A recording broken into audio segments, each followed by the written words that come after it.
தடை மிகுதியாலோ இல்லை, அன்பரின் கதறல் கேட்டிடுதே. நானிலம் முழுவதும் நான் ஒரு கோடி நாசத்தின் வழியை நாடிடுதே. இயேசுவின் அன்பு என்னையும் நெருக்க எழும்பிடுவோம் நாம் வாலிபரே. எப்போவுமே சந்தோஷமாக இருந்து அவருக்காக காத்திருக்கேன். ஒருவேளை நான் வந்ததுக்காக காத்திருக்கேன்னு சொல்லலை. உங்களுடைய வாழ்க்கையில் என்ன தேவையோ நீங்கள் கடவுள்கிட்ட எப்பெல்லாம் காத்திருந்து ஜெபிக்கிறீங்களோ, மரியாள் தன்னை விட்டு எடுபடாத நல்ல பங்கு யார் கர்த்தருடைய பாதத்தில் காத்திருந்தாங்க. அன்னாள் தன் குழந்தை பிறக்கிற வரை கர்த்தருடைய பாதத்தில் காத்திருந்தாங்க. யாக்கோபு கோலும் தடிமாய் போன யாக்கோபு தனக்கு இரட்டத்தனையான ஆசீர்வாதம் வர வரை என்ன பண்ணார்? ஆண்டவர்கிட்ட காத்திருந்தார். யோசேப்பு 17 ஆண்டுகள் ஆண்டவர்கிட்ட காத்திருந்தார். சகோதரர் அப்பா திட்டுறாரு, அம்மா திட்டுறாங்க, அண்ணன் தம்பி கிணத்துல தூக்கி போட்டான், வித்துட்டான் அடிமையாக. போத்திப்பார் வீட்டில் பாவத்துக்கு போகிறப்ப தப்பிச்சு அடிமைப்பட்டு ஜெயிலுக்கு போகிறான். ஜெயிலில் காத்திருக்கான். ஆனால் ஆண்டவருக்காக காத்திருக்கப்போ ஆண்டவர் உயர்த்தினார். எப்பெல்லாம் ஆண்டவருக்காக காத்திருக்கிறோமோ உலக பிரகாரமான இச்சைகளில் நம்ம விழுந்து போகாமல் இந்த அட்வென்ட் காலங்களில், இந்த இயேசுவின் வருகையின் காலங்களில் கடந்து போகிறோம். வேலூர் பேராயத்தில் எல்லா திருச்சபையிலும் கொடியேற்றுறோம். இப்போ சர்ச்சில் கொடியேற்றிட்டு வந்தோம். பொதுவாக வேலூர் திருச்சபை கடந்த வருஷத்துக்கு முந்தின வருஷம் பிஷப் கூட ஒரே நாள் போய் 4-5 சர்ச்சில் கொடியேற்றினேன். ஏன்னா வெற்றியின் கொடி ஆண்டவர் எனக்கு என்ன பண்ணிக்கிட்டால் வாழ்க்கையில் வெற்றியை தந்திருக்கிறார். அந்த வெற்றி தந்த ஆண்டவர்கிட்ட எப்படி போகிறோம்? ஒரு கப்பல், அதில் 50% லோடு, 50% மக்கள் ட்ராவலர். அந்த 50% லோடு எப்படின்னா கோல்டு, தங்க கட்டிகள், பாதி தங்க கட்டி. முந்தா நாள் ஒரு கேஸு, 1,00,000 கோடிக்கு போதை பொருள் ஒரு கப்பலில் பிடிக்கிறாங்க ஏதோ ஒரு ஊரில். டிவியில் நான் பார்த்தேன், எந்த ஊருன்னு தெரியல. டிவியில் நியூஸ் பார்த்தேன். 1,00,000 கோடிக்கு ஒரு 10,000 கோடிக்கு போதைப் பொருட்கள். அதே மாதிரி அவ்வளவு தங்கம் போகுது. அதில் ஒரு மனிதன் நல்ல ஸ்விம் பண்ண தெரிந்தவர், நீச்சல் போட்டி ஃபஸ்ட் ப்ரைஸ், கின்னஸ் சாதனை, கடலில் ரொம்ப தூரம் ஸ்பீடாக நீச்சல் போடுறவர். அந்த போகிற கப்பல் என்ன பண்ணுது? திடீர்னு விபத்துக்குள்ளாகுது. அந்த கப்பலில் ஒரு ஓட்டை வழியாக தண்ணி உள்ள வருது. தண்ணி ஏற ஏற லோடு அதிகமாகி கப்பல் கவர போகிறது. கேப்டன் சொல்கிறாரு, யாருக்கெல்லாம் முடியுமோ அவங்க இந்த கப்பல்லேருந்து தப்பிச்சு போயிருங்க. கப்பல் இப்போ என்ன பண்ண போகுது? கவர போகுது. லைஃப் போட்டு இப்போ 500 பேர் இருக்காங்கன்னா ஒரு 200 பேர் போகிற மாதிரி லைஃப் போட்டிருக்கோம். ஃப்ளைட்டில் போகிறவங்களும் சொல்லுவாங்க, இந்த ஜாக்கெட் எடுத்து போட்டுட்டு இப்படி ஊதி இப்படி பண்ணுங்கன்னு சொல்லுவாங்க. ஃப்ளைட்டில் எத்தனை பேர் போயிருக்கீங்களோ போனவங்களுக்கு தெரியும். அதே மாதிரி அந்த கேப்டன் சொல்கிறாரு, லைஃப் போட்டு எடுத்துக்கிட்டு தப்பிச்சிடுறாங்க. ஒரு மனிதன் எல்லாரும் பண்ண போகிற வெயிட் பண்ணுறாரு. தங்க கட்டிகள் இருக்கிற அறைக்கு போகிறாரு. உடைச்சி ஒரு 4-5-10 கட்டி எடுத்து, ஒரு கட்டியோட எடை 450 கிராம், ஒரு பவுண்டுனா 450 கிராம். ஒரு 10 கட்டி எடுத்து தன்னுடைய இடுப்பில் கட்டிக்கிட்டார். அவருக்கு என்ன பண்ண தெரியும்? நீச்சல் அடிக்க தெரியும். நல்ல ஸ்விம் பண்ணுறவர். தன்னால் நீச்சல் அடிக்க தெரியுமே என்று நினைத்து தங்க கட்டிகள் உடம்பு முழுவதும் கட்டி கொண்டு தண்ணியில் குதித்து போகிறார், நீந்துறார். அவர் நீந்துறாரு. ஆனால் நல்ல ஸ்பீடாக நீந்தக்கூடியவர். அவரால் என்ன பண்ண முடியல? நீந்த முடியல. காரணம் என்ன? காரணம் உடம்புல ஒரு வெயிட். அவர் முயற்சி பண்ணுறார். அந்த வெயிட்டானது கீழே இழுத்து கொண்டே இருக்கு. அவரால் ஸ்விம் பண்ண முடியல. இப்போ ஸ்விம் பண்ண முடியலன்னா, நீச்சல் அடிக்க முடியலன்னா செத்து போவார். ஒன்று, நீச்சல் அடித்தா பிழைச்சிக்குவார். நீச்சல் அடிக்க என்ன பண்ணணும்? வெயிட்டை குறைக்கணும். அப்போ என்ன பண்ணார்? தங்களுக்கு ஒரு கட்டியாக எடுத்து போட்டார் வெளியே. எல்லா கட்டியும் வெளியே தண்ணி விளக்கு போட்டுட்டு நீச்சல் அடித்தார். வேகமாக உயிர் காப்பாற்ற முடிஞ்சது. ஒருவேளை இந்த உலகத்தில் நாம் வாழ நினைக்கிறோம். வாழ நினைக்கிற நீங்கள் நானும் ஆண்டவற்றை எப்படி இருக்கணும்? பாவங்களை மறைக்கிறவன் அறிக்கை செய்து விட்டு விடுகிறவனும் இறக்கம் பெறுவன். எவ்வளோ அழகாக சொல்கிறார். எந்த மனிதன் பாவங்களை மறைக்கிறானோ அந்த மனுஷன் அவன் ஆண்டவத்தை ஒப்பு கொடுக்கணும். அந்த அநேக பிசாசுகள் இருந்த லேகியோன் தாவீது குமாரனே, ஆண்டவத்தை பார்த்த பொழுது என்னாச்சு? இவனுக்குள்ள பிசாசு இவனை விட்டு கடந்து போகட்டும். நம்ம எப்போ நம்ம வேதனை பெறுகிறதோ அதுதான் தன்னை சோதி தெரியணும். தன் பிழைகளை உணர்வையா சங்கீதம் 19:12 சொல்லுது, தன் பிழைகளை உணர்கிறவன் யார்? எந்த மனிதன் தன்னை நினைக்கிறார்? ஓசியா 5 கடைசி வசனம் சொல்றார், அவர்கள் தங்கள் குற்றங்களை உணர்ந்து என் முகத்தை தேடும் மட்டும் என் ஸ்தானத்திற்கு நான் திரும்பி போய்விடுவேன். அவர்கள் திரும்பி என்னை நோக்கி கூப்பிடுகள், நான் திரும்ப வந்து ஒரு ரட்சிப்பேங்கிறார். வேதத்தில் எந்த மனிதன் தன்னை நினைத்து ஆண்டவரை நோக்கி பார்க்கிறானோ, தாவீதின் குமாரன் இந்த எல்லா அரிப்பின் மண்டிகளையும் பேசுவோம். காயின் ஆபேல், ஆபேலை கொன்னுட்டான். இப்போ காயின் ஆண்டவர் பார்க்குறார், எப்போ நீ கொன்ன அவன் ரத்தம் என்னை கூப்பிடுங்கிறார். ஏன்னா உயிரணுக்கள் தான் ரத்தம்.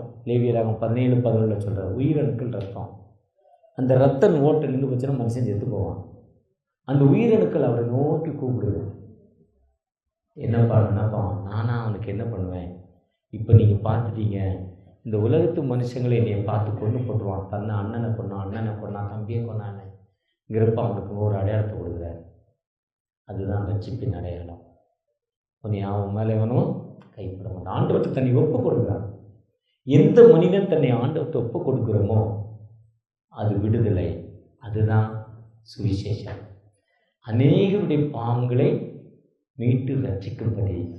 யோவான் 3:16 முந்தின சர்ச்சில் ஆர்த்தர் என்ன அழகாக சொன்னாங்க, தம்முடைய ஒரே பேரான குமாரனை விசுவாசிக்கிறவனோ அவன் கெட்டு போகாமல் நித்திய ஜீவன் அடைக்கும்படி. எப்படின்னா அவர் எப்போ சொல்கிறாருன்னா, அந்த மக்கள் ஆண்டவரையும் மோசேயாவும் திட்டுறாங்க. இருக்கா அங்கேயாவது இருந்திருப்போம், அதை விட்டுட்டு இங்கே கூப்பிட்டு வந்தேன், எங்கள் லைஃப் கெட்டு போச்சு, வனாந்தரம், குடிக்க தண்ணி இல்லை, மோசம், திட்டுறேன். ஆண்டவர் கோவம் வந்துச்சு. மக்களை எவ்வளோ காப்பாற்றணும்? ரத்தம், எல்லா ரத்தமும் தண்ணியாச்சு, இவன் வீட்டு ரத்தம் தண்ணியாகலை. எல்லா வீட்டுக்குள்ளேயும் வண்டு வந்தது, இவன் வீட்டுக்குள்ளே வண்டு வரல. எல்லா வீட்டுக்குள்ளேயும் தவளை வந்தது, இவன் வீட்டுக்குள்ளே தவளை வரல. எல்லா வீட்லேயும் வெட்டுக்கிளி வந்துச்சு, எல்லாரையும் அடிச்சிச்சு, இவனை தொடலை. இப்படி எல்லாமே இவனுக்கு அற்புதமாக வந்தது. அதே நேரத்தில் இவனுக்கு எவ்வளோ எல்லார் வீட்டு தலைப்பிள்ளைகளையும் செத்துச்சு, இவன் வீட்டு தலைப்பிள்ளையும் செய்யலை. எவ்வளோ அற்புதமாக செங்கடலை பிரிஞ்சு வர்றப்போ எதிரிலாம் செத்து போனால் உயிரோடு வந்தான். குடிக்க தண்ணி இல்லை, மாதாவின் தண்ணீர் வந்தது. ஒரு கட்டையை வெட்டி போடுறானோ, கட்டையை வெட்டி போட்டாங்க, தண்ணி நல்ல தித்திப்பான தண்ணியாக மாறிட்டு, தண்ணியே இல்லை, கண்மலையை டச் பண்ணால் அடித்தாரு, கண்மலையிலிருந்து தண்ணி வந்தது. 70 பேரிச்ச மரங்கள், 12 நீர் ஊற்றுகள் காணப்பட்டது. காடை கேட்டான், காடை கொடுத்தோம். வேலையே செய்யாமல் காலையில் போனால் காளான், மழை பெஞ்சோன்னா காளான் பிறக்க போவோம். உங்கள் ஊரில் போயிருக்கீங்களா? நான் எங்கள் ஊரில் சின்ன பிள்ளையில் போயிருக்கேன், சென்னையில் போகிறதில்ல. சென்னையில் இல்லை, நீ உங்கள் ஊரில் காளான் வரும்ல, எவ்வளோ டேஸ்ட்டாக இருக்கும். அந்த கடையில் விற்கிற காளான்ல அவ்வளோ டேஸ்ட்டாக இருக்கும். அதே மாதிரி அவங்க காலையில் போனால் அவங்க ஓரளவு கிடச்சிது, சாயங்காலம் போனால் கிடச்சிது. ஒரு நாள் கறி வேணுன்னாங்க, கீழ்காட்டு அப்படி அனுப்புனாரு. காடை வந்து பொத்துன்னு விழுந்துருச்சு. இப்படிலாம் பார்த்த கிறுக்கு பயில்வேன் திட்டுறா, போடா செத்து போடான்னு பாம்புக்கு பெர்மிட் பண்ணிட்டார். பாம்பு போய் கடிச்சிது. அந்த பாம்பு ஜீப்ரான்னு பெயர். அதுக்கு ஜெட்டு வடிவில் தான் வரும், ஹில்ஸில் நிறையா இருக்கும். இந்த இடத்துல தான் அடிக்குமா. நம்ம குதிங்காலில் தான் மிதிப்போம், குதிங்கால கவுன்னு தான் பைபிள் சொல்லியிருக்கு. அந்த பாம்பு இந்த இடத்துல அடிக்குமா. அது கடித்து வாய் எடுக்கணும்னு செத்து போவானா, அவ்வளோ ஸ்பீடாக பாய்சன். அதுதான் அந்த பாம்பு தான். நான் அந்த பாம்பை பார்த்துருக்கேன். வண்டலூரில் அந்த மகாலிபுரம் பரவலில் கொர்க்கடைல் பேங்க் முதலை பண்ணையில் பாம்பு பண்ணை ஒன்று வச்சுருக்காங்க, ஸ்னேக் பார்க்கு. அதில் அந்த பாம்பு இருக்குது. அந்த பாம்பு அவ்வளோ அதிகமாக சத்தம் போடுது. கோவம் வந்து அப்படி சத்தம் போடுமா அந்த பாம்பு, ரொம்ப அதிகமாக சத்தம் போடுது, அவ்வளோ கோவம் வருமா அந்த பாம்பு. அப்போ இந்த மக்கள் எல்லாம் கடவுள்கிட்ட குடுன்னு ஓடுறான். இன்னும் ஓடி, ஐயா விடுதலை கொடுங்கப்பா, விடுதலை கொடுங்க, வாழ்வு கொடுங்க, தெரியாமல் சொல்லிட்டோம். சொல்கிறப்போ கடவுள் சொன்னார், மோசையை கூப்பிட்டா, தம்பி வா, மன்னிப்பு கேட்குறான். அதனால் ஒரு பாம்பை செஞ்சு மேலே மாட்டு, சர்ப்பத்தை, வெண்கலத்தை எடு, பாம்பாக்கி மேலே மாட்டிடு. இது அடிச்சோட செத்து போகிறான் பார்த்தீங்களா, அடிச்சோட அப்படி பார்க்கணுமா. அந்த விவசாயம் வேலை செய்யலாம். ஒருத்தர் எனக்கு சொல்லி கொடுத்தாரு, மின்னல் வர்றப்போ பச்சை மரத்தை பாரு, மறந்து போகாதீங்கன்னாரு. மின்னல் எவ்வளோ நேரம் வரும், அவ்வளோ சிப்பில் பச்சை மரம் எங்கே இருக்குன்னு பார்க்கணும். பார்த்து போக மெமரி பவர் வந்திருக்கு எனக்கு. இது கிட்டத்தட்ட ஒரு 40 வருஷத்துக்கு முன்னாடி சொன்ன தத்துவம். இந்த பாம்பு கடிச்சோடனே அப்படி பார்க்கணும், அந்த எங்கே வச்சுருக்காங்க, தூரமாக தான் இருக்கும். அதுதான் நீங்கள் எல்லா ஹாஸ்பிட்டல்லையும் பாம்போடைய படம் வரைஞ்சி வச்சுருப்பாங்க, அந்த சுற்றி சுற்றி போகிற மாதிரி. அப்போ மோசே ஐயாட்ட ஆண்டவர் சொன்னதை நினச்சி நீங்கள் இந்த பாம்பு படத்தை பார்த்தீங்கன்னா அங்கே உங்களுக்கு இருக்க வயிற்று வலி போயிடும், தலைவலி போயிடும், ஸ்டோன் போயிடும், கேன்சர் மாறிடும், உங்களுக்கு ஆண்டவர் விடுதலை கொடுப்பார். அது பார்க்குறப்ப என்ன நினைக்கிறேன், தம்முடைய ஒரே பேரனை குமாரனை விசுவாசிக்கிறவனை கெட்டு போகாமல் நித்திய ஜீவன் அடையும்படி அவரை தந்திரன் இவ்வளவாய் உலகத்தில் அன்பு பொருந்தார். அடுத்து வாசிக்கிறோம், ஆக்கணிக்குள்ளாக தீர்க்கும்படி இல்லை, அவரை ரட்சிக்கும்படியாகவே, ஒருவேளை மீட்பு பெறுவதற்காகவே. எதுக்கு என் பாவங்கள் ஏண்ட இருக்கு, எனக்கே விடுதலை இல்லை, ஏன் அக்கிரம சிந்தனை, எனக்கே இவ்வளோ வேதனை, எங்கள் வீட்டில் ஏன் குழப்பம். அது ஒரு அம்மா சொல்கிறாங்க, எனக்கு விரோதமாக அவங்க செய்வனை பண்ணிட்டாங்க, ஃபேன் திடீர்னு அவங்க விழுந்துருமா, குக்கர் அடுப்பில் இருக்கு திடீர்னு பறக்குமா, இப்படிலாம் பறக்குமா. ஆனால் கடவுள் சொல்றவனுக்கு விரோதமான மந்திரமும் இல்லை, தந்திரம் இல்லை. இஸ்ரேலுக்கு விரோதமான குறி சொல்வதில்லை. மந்திரம் இருக்கு, ஆனால் ஏன்ட்ட வராது. மந்திரம் இருக்கு, ஏன்டது வேலை செய்யாது. ஏன்னா என் கூட இருக்கா, உலகத்திலும் பெரியவர் நம்மோடு இருக்கிறார். திடமானதாயிருங்கள், உலகத்தின் முடிவு புரிந்த உங்களோடு இருக்கிறேன்னு சொல்கிறார். யோவான் 16 கடைசி. நீங்கள் உலகத்தின் முடிவு புரிந்த உங்களோடு இருக்கிறேன்னு சொல்கிறார். ஆண்டவர் என் கூட இருக்கிறப்ப யார் வர முடியாதுண்ட.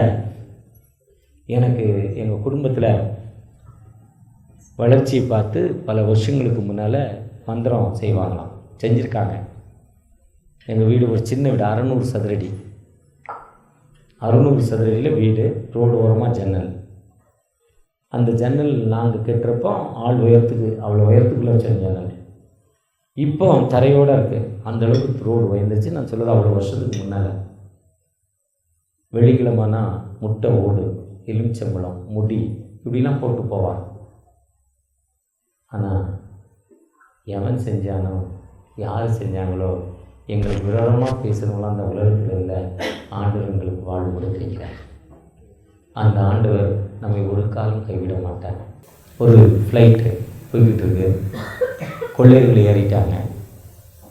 கொள்ளையர்கள் துப்பாக்கியை காட்டப்படுறாங்க, சுற்றுவேங்கிறாங்க, பயம்.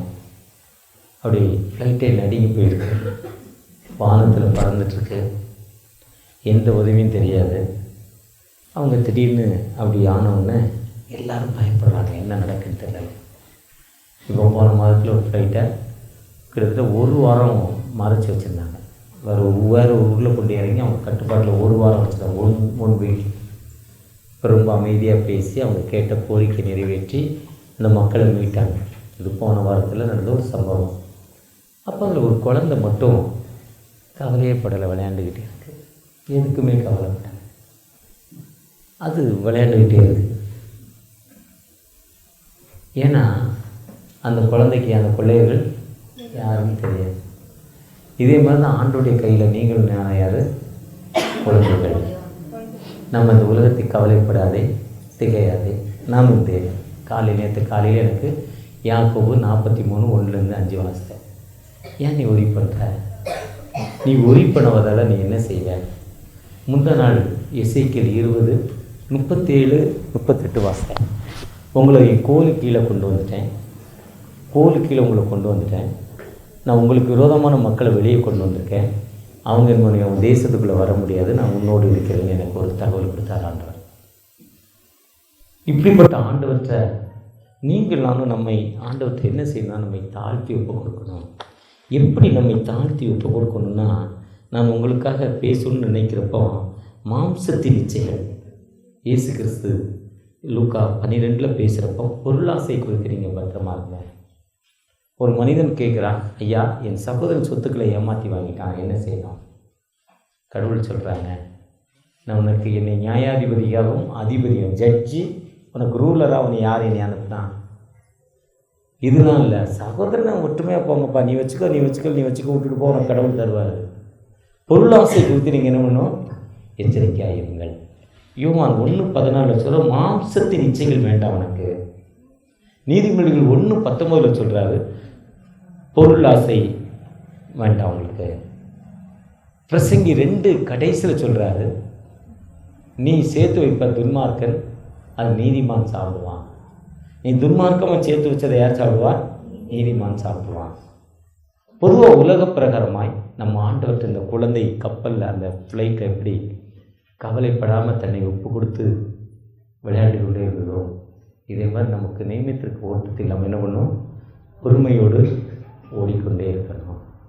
எதுக்கும் கவலைப்பட வேண்டாம். ஒருவேளை நீங்கள் சொல்லலாம், காரில் வந்தீங்கய்யா, உங்களுக்கு வசதி இருக்குது, நீங்கள் இதெல்லாம் சொல்லலாங்களா?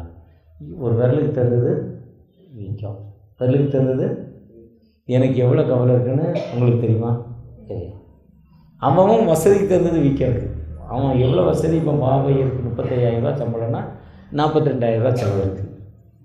சின்னையருக்கு 25,000 சம்பளம்னா 35,000 செலவு இருக்குது. அங்கி போட்டிருக்காரு, கருப்பு கைது இருக்கா, கவர் இல்லைன்னு சொல்லலாம். அது அவங்களுக்கு தகுந்த பிரச்சனை அவங்களுக்கு இருக்குது, உங்களுக்கு தகுந்த பிரச்சனை உங்களுக்கு இருக்குது. அந்த போலீஸ் ஆஃபீஸர் ஒரு எஸ்ஏ கவர்மெண்ட் சம்பளம் அவருக்கு ஒரு 60 ரூபா சம்பளம், 60 பிடிப்பு போய் 60 ரூபா வரும், சம்பளம் 70 ரூபா வரும். அதில் லோன் இன்னும் வாங்கியிருப்பா, அதுக்கு நம்மளா பலி, லோன் வாங்கினா நானா பலி, அவர் லோனெல்லாம் பிடிச்சி தானே கொடுப்பான். அது 60, அவர் ஒரு சிலருக்கு 3,000 வரும், எல்லா லோனையும் வாங்கிடுவான். இப்போ நாளைக்கு ஒருத்தர் ரிட்டையர்மெண்ட் ஃபங்க்ஷனு, எல்லா லோனையும் முதலே வாங்கிட்டார். இவர் எப்படி சம்பளம் வரும்? 4,000 ரூபா சம்பளம் வரும். ஆனால் ஆக்சுவல் சம்பளம் 82,000 ரூபா, அவர் சர்வீஸ்க்கு 8,000 ரூபாய் சம்பளம் வருது. உலக பிரகாரமாய் நம்ம பொருளாசைப்படாமல் கடவுள்கிட்ட ஒப்பு கொடுத்துட்டு இந்த பண்டிகை காலங்களில், ஏன்னா இந்த ஆண்டவர் அமைதியின் ஆண்டவர். ஏசாயா 9:6 அமைதியை கொடுப்பதற்காக இந்த உலகத்துக்கு வந்தார். இருளில் வாழும் ஜனங்கள் பெரிய வெளிச்சத்தை காண்பதற்காக. லூக்கா 4:15, ஏசாயா 9:6 அக்கிரமங்களான பாவங்களாம் மறித்திறமை உயிர்ப்பிப்பதற்காக. அக்கிரமங்களாம் பாவங்கள் திறமை அந்த கிருபையினாலே ரட்சிக்கப்படுவதற்காக. எபேசியர் 2:1-5 ஆண்டவர் நமக்கு விடுதலை கொடுப்பார். அந்த ஆண்டவர் நம்மோடு கடந்து வந்திருக்கிறார். எந்த மனிதன் தகப்பனே உங்கள்கிட்ட ஒப்பு கொடுத்துட்டேன்ப்பா, நீங்கள் வழிநடத்துங்கன்னு சொல்லிட்டு, இன்றைக்கி ஒரு சகோதரி வந்தாங்க, என்எம்எஸில் வேலை பார்த்தேன், உங்கள் கணவர் வேலை பார்த்தாரு, செத்து போனார், அவருக்கு நீங்கள் ஒன்றுமே கொடுக்கல, எதாவது கொடுங்கன்னு என்னை கேட்டுக்கிட்டே இருந்துச்சு. எனக்கு ஒரு 2000 தடவை தோத்திரம் சொல்லிச்சு. யாரெல்லாம் பார்த்தாங்களோ அவங்களுக்கெல்லாம் தோத்திரம் சொல்லிச்சு. கடைசியாக பேராயர் தான் தலைவர், முன்னாள் சென்னை பேராயர், அவர்கிட்ட போய் சொல்லிச்சு. அவர் நான் பக்கத்தில் கூட டப்புன்னு சொன்னேன், உன் புருஷனுக்கு பென்ஷன் வருது, போய் சாப்பிட ஓடுன்ட்டார். அப்போ தான் கேட்டேன் அந்த அம்மாட்ட, உங்கள் புருஷன் என்னம்மா பண்ணாரு? ஹெட் மாஸ்டர் இருந்தாராம், ரிட்டையர்ட் ஆகிட்டாராம், 26,000 ரூபா பென்ஷன் வரலாம். அந்த அம்மாவுக்கு என்எம்எஸில் ஒரு 15,000 ரூபா சம்பளம், எனக்கு 10,000 இன்னும் கொடுங்குது.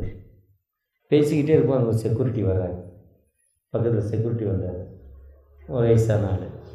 இங்கே வாங்க, அவனுக்கு எவ்வளோ சம்பளம்னு. அவர் இனி மேலே கீழே இப்படி பார்த்தார். நான் யாருன்னு அவருக்கு தெரியாது, மேலே கீழே பார்த்தாரு.